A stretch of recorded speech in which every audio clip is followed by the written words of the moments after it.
we can finally own and run star systems in Elite Dangerous, and choose which spaceports to build within them. It's definitely the best way to leave your mark on the galaxy, but it's probably one of the most labour intensive things to do in the game. This video won't only explain how to build your own ports, but also help you decide whether you should in the first place, which system you should claim, and share an excellent resource for expanding a colony after you've built the first port. So, becoming the architect of your own system sounds awesome, right? Owning a station is just really cool, and deciding what type it is and where it'll go actually feels pretty creative for a game like this. But there is one big downside. If you were to work alone on a standard Coriolis station in the best possible trade ship, that's 50 trips back and forth, 50. So 5 to 10 hours of doing something a lot of people consider really boring with your limited free time. Plus there's a real life time limit, so going off and doing something else for a while isn't really an option. Don't get me wrong, there's plenty of fun to be had with Colonization. I just thought I'd make sure you know this before you commit to the time it will take. Picking the location is absolutely critical. To see which systems are available, select Colonization mode on the galaxy map. The pink triangles are inhabited systems, and the grey dots are systems that are up for grabs, as long as they're within 15 light years of an inhabited system. You'll notice there's a lot of choice. Some things that could narrow it down are the number of bodies in the system, since more bodies means more possible stations, whether it has asteroid belts or planetary rings, since you'll need one to construct asteroid bases, appearance stuff, so the name of the system and the types of stars and planets, and which factions are nearby if you care about the BGS. Once you find a system you like the look of, set a course to it. It's definitely worth visiting a system before you commit to building a station there. Also, one little hint, if you want to make your building process even simpler, search for one of these Trailblazer systems in the galaxy map and bookmark it. Then activate Colonization mode and look for any grey dots as near as possible to your Trailblazer system. These grey dots are great candidates for colonizing. If you visited your system and you're happy with what you find, make sure you bookmark it. Set a course for a system with a decent population within 15 light years of your soon-to-be colony and dock at a station. If you care about BGS, you should know that the controlling faction of the system you're currently in will be expanded into your system, so maybe go somewhere else if you'd rather a different faction be expanded. When you land, open the Contacts menu and select System Colonization. Select Begin New Claim, then find your chosen system and hit Configure Primary Port. Your options are limited to Tier 1, 6 types of outpost ports, Tier 2, Coriolis stations and asteroid bases, and Tier 3, Orbis and Acellus stations. If you're playing solo, I'd probably suggest an outpost primary station. If you have more time and a well set up trade ship, you can try a Tier 2 build on your own, but from personal experience I can tell you it's quite time consuming. Tier 3 stations pretty much require cooperation with other commanders.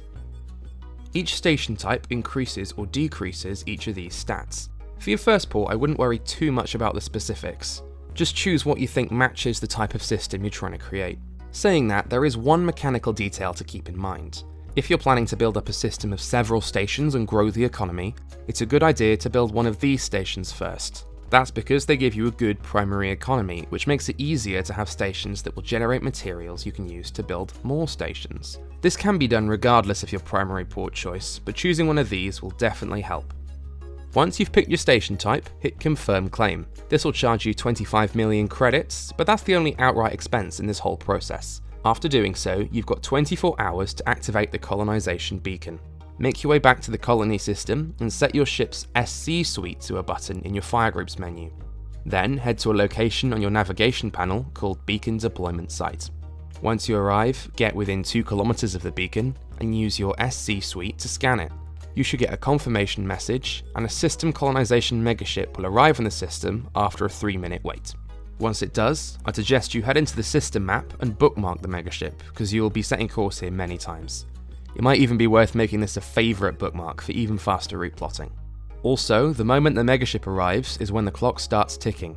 From here, you have 4 real-life weeks to complete the ports, otherwise you'll have to start again in a new location. How do we get this done on time? Needless to say, you'll want a pretty nice hauling vessel for this process. If you're only building an outpost, you can get away with something the size of a Type 8. But if you can afford it, I definitely suggest one of the big truckers. A Type 9, a Cutter, or a Panther Clipper. If you got one of these ships built for trading, perfect. Otherwise, they all have Coriolis Builds linked in the description. If you want to tinker with the build yourself, here's a list of essential and optional modules to help you with outfitting. If you chose to build a colony near a Trailblazer system, you're in for a very simple time. Just set a course to the Trailblazer system, then when you arrive, filter your galaxy map to points of interest. You should see a megaship on the list with a name including the word Trailblazer. Set a course there and land. These ships, scattered on the perimeter of the bubble, are designed to help you build stations by selling huge quantities of every material you'll need. If you're further away from a Trailblazer megaship, you'll need to manually find out where to buy commodities. This can be done by galaxy map guesswork and some trial and error, but thanks to the game's community, we can use inara.cz. From the homepage, select Commodities.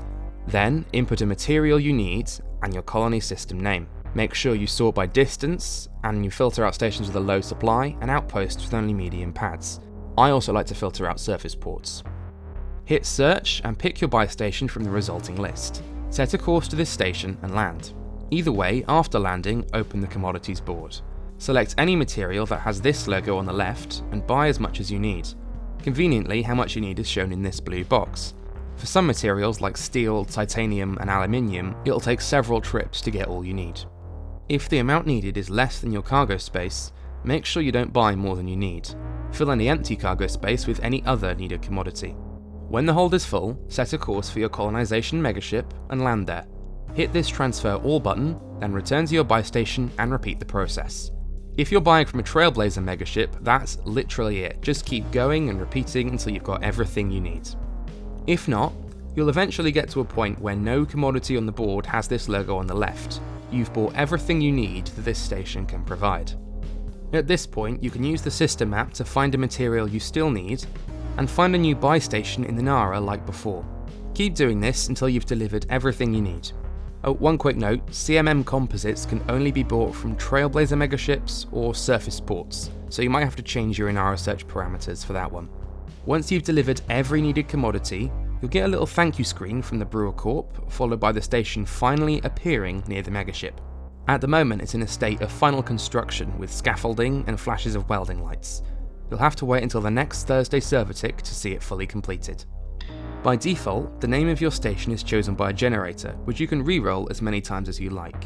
Once you change the name, however, you're only allowed to change it another 5 times until the station name is locked in.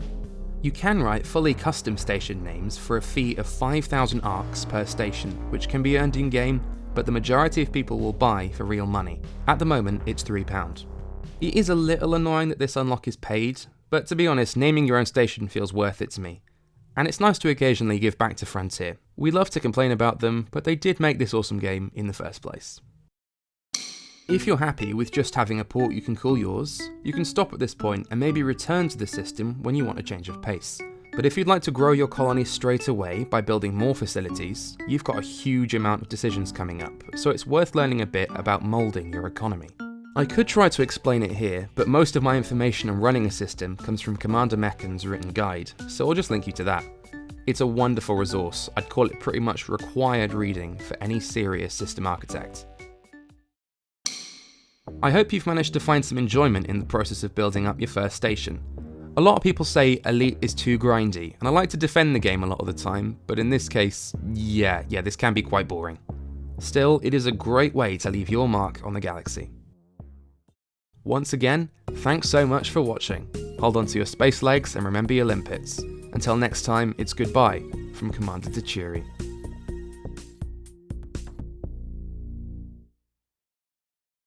Also, I'm not late to the party, but man is the Panther Clipper good for hauling cargo. I know the Mark II cargo racks are exclusive to it at the moment, and that's pretty cool, but I feel like, the dedicated hauling ships could really do with some love. I just want more space in my T6, is that too much to ask?